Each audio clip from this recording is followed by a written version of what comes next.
Let me tell you, I have been so excited for this movie to come out. And I say that because this is kind of like a bingo card for some of my favorite things. First off, it is a story written by Stephen King. The movie is directed by Francis Lawrence, who did the Hunger Games movies, which one of these days I will do a Hunger Games themed video just because it's one of my many obsessions.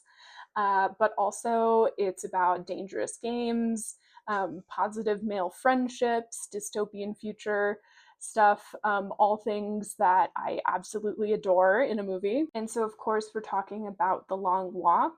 This movie was directed by Francis Lawrence and written by J.T. Molnar and Stephen King. This one stars Cooper Hoffman, David Johnson, and Mark Hamill. A group of teenage boys compete in an annual contest known as the Long Walk, in which they must maintain a certain walking speed or get shot. So this movie, based on the novel by Stephen King of the same name, follows 50 young men as they compete in a competition called the Long Walk, where they essentially walk until there's only one of them left. And this takes place in no other place but Maine, obviously, as it is a Stephen King story. Just as a side note, I have seen some criticisms of this movie for the amount of walking in it, which I'm not sure what people were expecting, because, I mean, duh. So I think every dystopian story leaves a lot of room for interpretation of various themes. I've seen people talk about this one being an allegory for the Vietnam War, or even just wars in general. And this makes a lot of sense because it is focused on like a group of young men. It's about endurance, and it starts out kind of more optimistic, I guess. And as the story progresses, it just becomes more and more tragic as each character sort of meets their end. And we can see in a lot of other dystopian movies, as well as this one, critiques on things like capitalism, government control, right? This ability of the ruling force to convince a population that things like this are normal and even celebrated. And each of the characters has their own motivations for joining the Long Walk, but it's all sort of related to this idea of the large, life-changing sum of money that you get if you win, right? Also, in this one, there's themes of friendship, masculinity, and perseverance. And I haven't had a chance to talk too much about this in my previous videos, but I love A Dangerous Game. And I have a couple ideas of things I'd want to do in the future. I'd like to do one video that's just a list of recommendations for Dangerous Game movies, but I'm also working on kind of an extended video talking about Squid Game and my general love and appreciation for it, but also the things that it highlights about humanity. So definitely look out for that. But this is also something that I'll talk a lot about in the context of this movie, because it really does highlight some really beautiful friendships and perspectives and just like human nature in general. Stories like this really allow us to look at human nature under extreme conditions.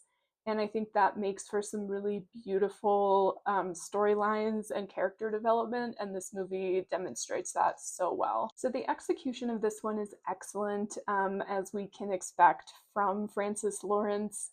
There's a lot of just dedication, some really beautiful cinematography, some really well done, tense moments that just cause so much emotion, I think, from the audience watching this movie. And I love the walking. I think that in movies like this, where it's a very specific premise that doesn't allow for a lot of movement outside of the story, right? Because even though they're just walking on one road, and that's sort of the whole story. There can be this tendency to sort of explore outside and do things like flashbacks or like other perspectives of spectators, things like that, but this movie really just kind of stayed focused on the walking. And I really enjoyed that. I thought it was a lot more powerful that way.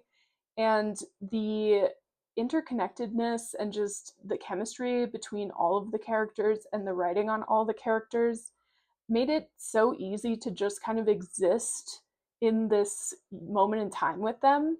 And I think it would have been not as effective for me if we had jumped around to see like other things.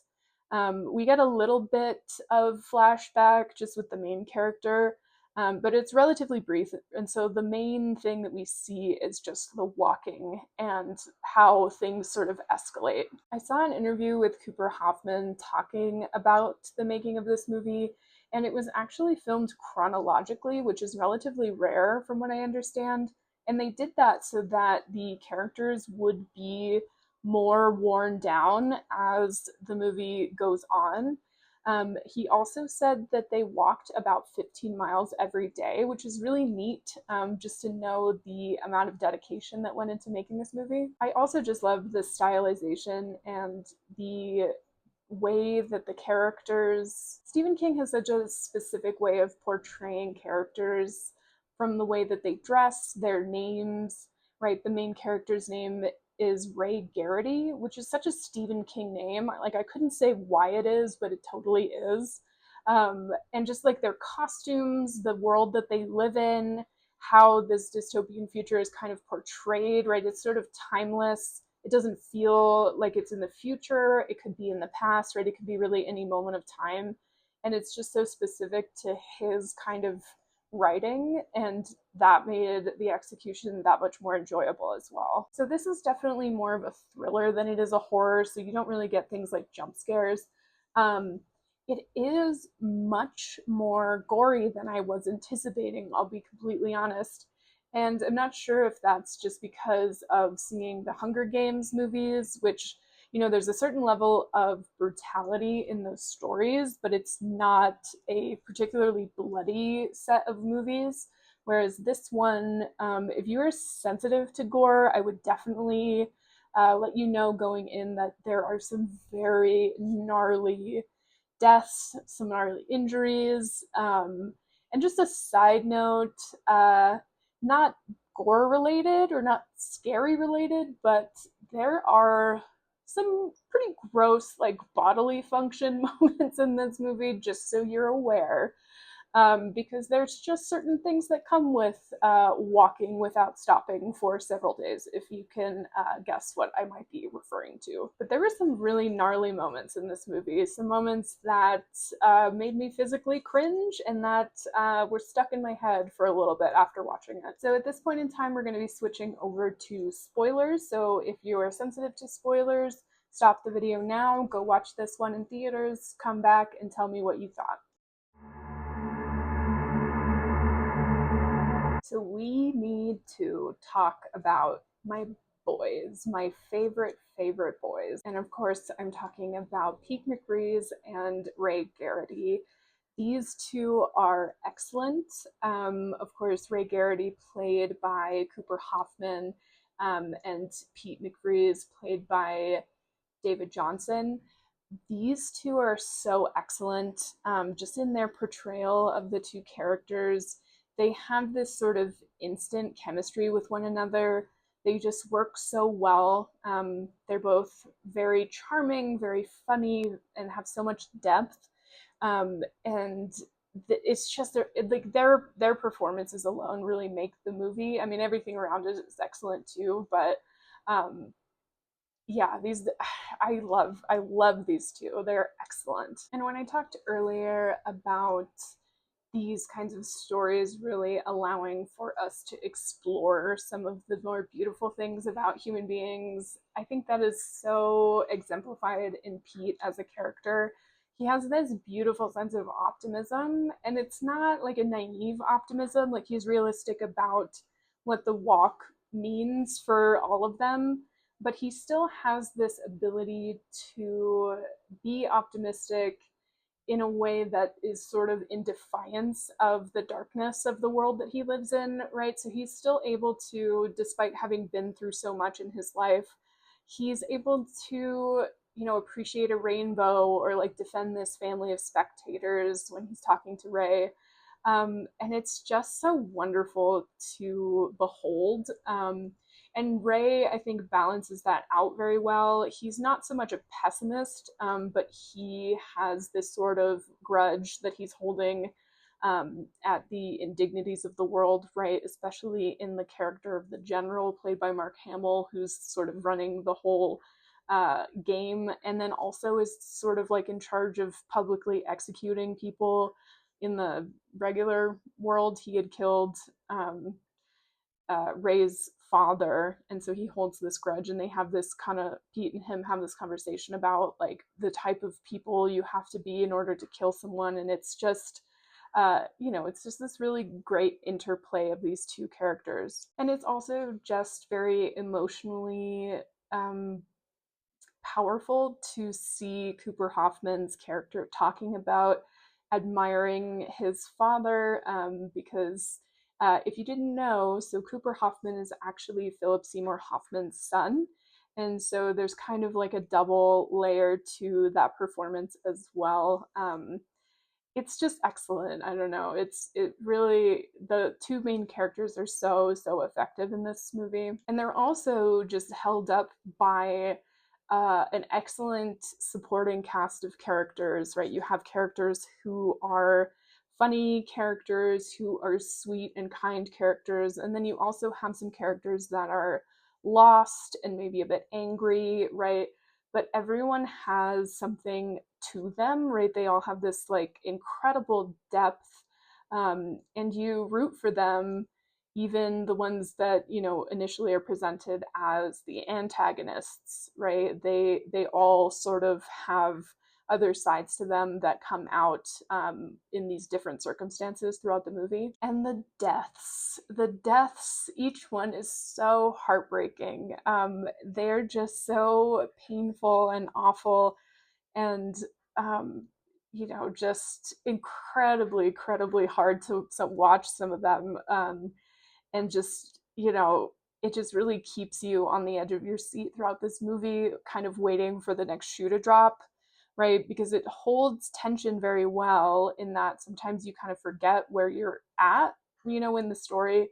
The characters will be joking and laughing with one another, and then something goes wrong and one of them dies horrifically, and they have to sort of you know keep going. And it's so intense. There's so many intense moments in this movie. And the deaths in particular of Art, Hank, and Parker are just so hard. I think, with Hank, or with Olson as they call him, his kind of final moments of saying that he did everything wrong, and then them not really allowing him to die very quickly, just awful. And then Art trying to go back and get him, and then his death, where he sort of just decides that he's done very like calmly and resolutely, and then asks our two main boys not to watch as he is shot. And then Parker too. I mean, it's such a beautiful moment, beautiful and painful and awful, but when he sort of fights back in his last moment, and then ends up singing what I believe is like a native traditional song.